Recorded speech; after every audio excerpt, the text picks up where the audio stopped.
Hi, this is Coach Lee with myexpatcoach.com, and today I'm going to talk to you about breaking no contact and if you should do that.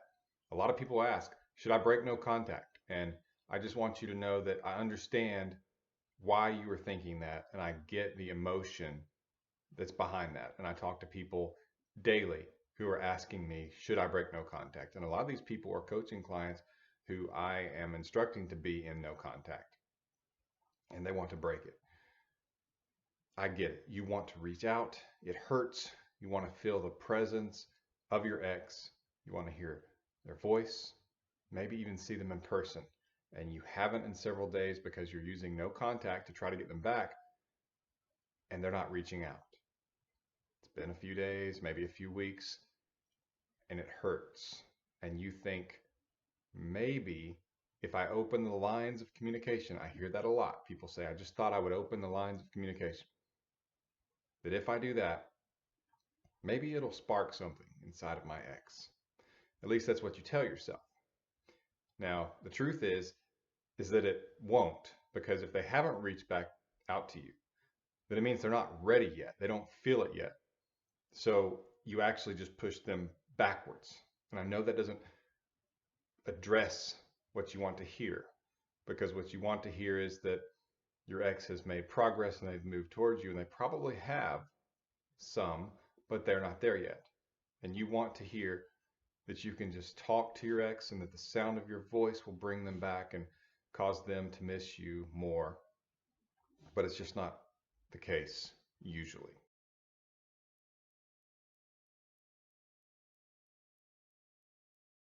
And you think, what do I have to lose? Nothing's happening. No contact must not be working.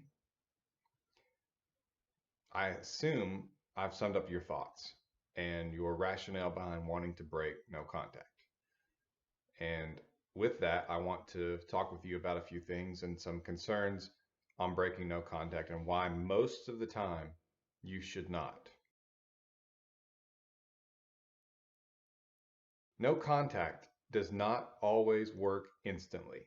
Now, a lot of times it does. A lot of times a coaching client of mine will be in misery for 2 or 3 days, and then all of a sudden they'll get a text from their ex that says, how are you doing?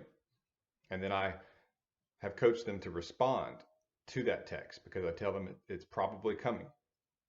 And then they get another text following up saying, I've missed you.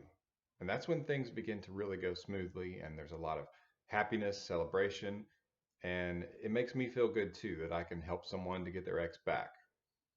And it's important to realize this does happen sometimes. It is quick sometimes to resolve, where the ex reaches out after just a few days of not hearing from you. But that's not always the case. And that does not mean that no contact is not working. That's not what that means. Sometimes it just takes longer. And sometimes it's working very well in terms of your ex is hurting, missing you, thinking about you, regretting their decision, but they aren't reaching out yet. So it's not that no contact is not working, it just hasn't had enough time. It's like a cake in the oven. It is baking, but it's not ready to eat yet. And so you've got to look at no contact as a work in progress. You've got to see it as compounding, and that over time that it goes up and up and up in terms of the pressure, in terms of the difficulty that it puts on your ex in terms of being without you and feeling separation anxiety, which is very important.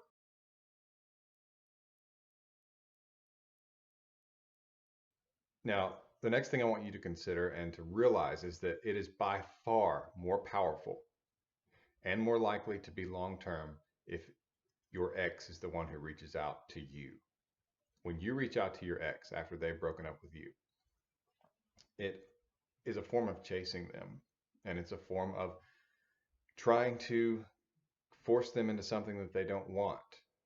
Because if they have not reached back out to you, it means that they have not changed their minds fully, or at least that they do not feel the absence of the relationship and your absence enough that they want to reach out and fix things or see if you're willing to consider fixing things.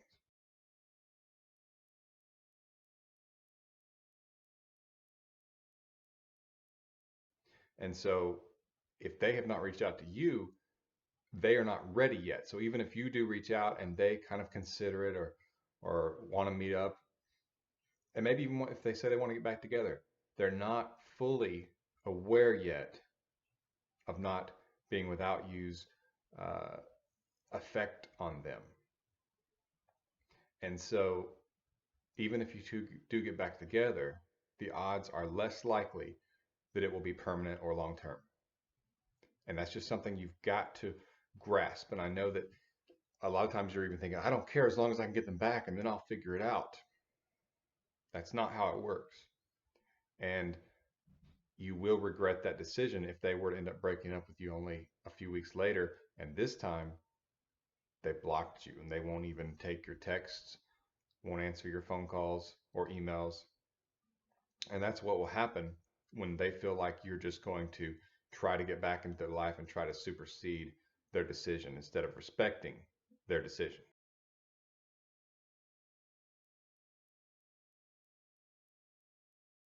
That's why it is so important that you make the breakup easy. And this is one of the things a lot of people will associate me and my coaching with is making the breakup easy. That's kind of where I stand out, and I'm kind of known for that. If you make the breakup easy in terms of you don't make things awkward, you don't blow up their phone, you don't go to their house or their where they work, and you don't beg them and back, and you don't cry and plead and all that kind of thing, and you don't post bitter things on Facebook, and you don't go out and talk to their friends, and you don't try to get messages to them telling them how bad the breakups affected you and how sad you are and that kind of stuff, because that's a really negative thing. And you think, well, I want it to be negative, so they'll want to change things. No, you don't want it negative this way. Because if they start reconsidering the relationship and reconsidering you and they think, we could get back together, but then they think, but if it doesn't work out and I have to break up with them again, I have to go through all of that awkward breakup nonsense of theirs and all that crap again. That's a hurdle then to them getting back together with you. Because even if they want to, looking and having to face that again could push them away to where they don't even want to try. They don't even want to risk having to deal with that again. So if you make it easy, if you make the breakup just something you can handle and respect right away, that won't be a hurdle to them getting back together with you. That's how you can make the breakup not be something they associate with you in terms of your behavior or who you are or how you handle difficulty. And it won't lower your attraction. Because if they break up with you, attraction's already fallen. And if you don't let the breakup be a negative on you, it won't fall even more. It'll at least hold so that they're more likely to come back, they're more likely to miss you, they're more likely to consider the relationship without thinking, oh no, if I do and it doesn't work out, I've got to go through that breakup nonsense with them again. It's very important, and that's one of the highlights of my strategy for getting an ex back, and it's been very, very successful. However, I will tell you that no contact does not always work. It's not a magic bullet. It's not instant always, and sometimes it does not work at all in terms of them reaching back out to you. I will say that it's the minority of cases that it does not work. Usually it does. And that's why if you've been in no contact for a week, 2 weeks, 3 weeks, a month, and you're sitting there thinking, should I break no contact? I'm going to tell you, keep going, because usually people have not waited long enough. They have not been in no contact long enough when they break it and their ex does not come back. So you risk completely pushing your ex away or pushing them away more by breaking no contact. And you need to understand that this is serious. I talk to people who are all about what I'm telling them and they're excited. And then a week passes and they schedule another coaching call with me and they tell me, okay, so I reached out to them. And then they try to get me on their side. They'll say, it was just to open the lines of communication, or I just had to. And I'm just not going to buy it. I'm not going to say, oh, I understand, or oh, that was the right move. It wasn't. And you've just made things more difficult. You've just pushed your ex further away and maybe even blown your chances. Now, should you ever break it? Should you ever break no contact? A lot of coaches say never. A lot of people who have videos on YouTube, maybe articles, will tell you that you should never ever break no contact, and that if your relationship is ever going to be again, that it should be because your ex reaches out to you and you should never initiate any kind of contact. Now, I'm more on their side than I am these people who say, wait 30 days and then reach out. I'm not that guy, but I'm also not someone who says you should never, ever break no contact and that you should just have a permanent no contact. Sometimes I feel like you have nothing to lose. If it's been a couple of months and you have not heard anything, I feel like, there's just not that much to lose by reaching out, seeing if they want to get together. Because sometimes seeing you after that period of time, there's been a reset and they think of you differently. Maybe if you were needy before, or if you had over pursued them, or if you had shown selfishness and then you showed um, consideration for them in the breakup by not trying to force yourself back into their life or trying to force the relationship and you just gave them their space, they think of you in a higher regard. And so if they meet up with you and they see you, the new version of you, sometimes it sparks something in them and they want to get back together. It's still not ideal because it's a little more difficult long term because they weren't the ones that reached out to you. So the level of attraction is still not equal. You are probably still more attracted to them and more in love with them than they are with you.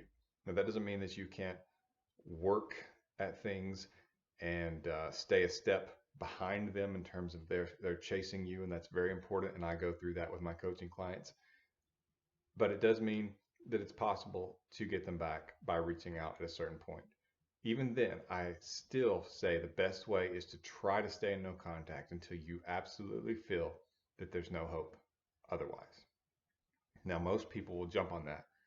And I've even talked to people where it's been a few days and they think that all hope is gone and that their ex has forgotten about them. They have not forgotten about you. If you had a relationship that was more than 3 months and that was a good relationship, they've not forgotten about you. Your ex is hurting. It takes a lot for them to end the relationship. And just because they're the ones who did it and you haven't heard from them does not mean they're not hurting and missing you. As a matter of fact, the odds are very good to be almost certain that they are. You're not the only one hurting. But just because they haven't reached out does not mean that they won't.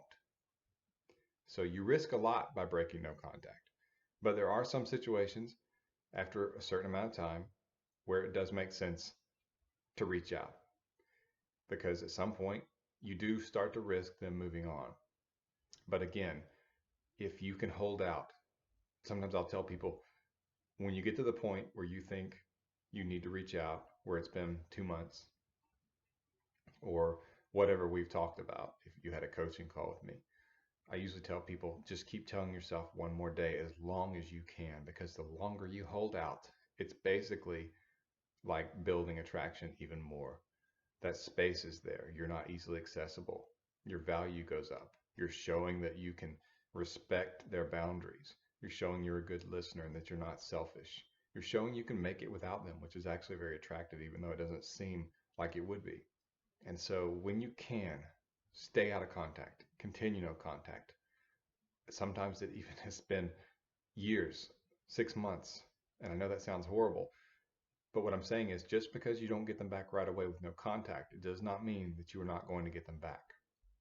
And them coming to you and asking for you back is by far the best way because it keeps them chasing you instead of the other way around, which is probably where you're at now, and that you have been the one chasing them and they have been backing off.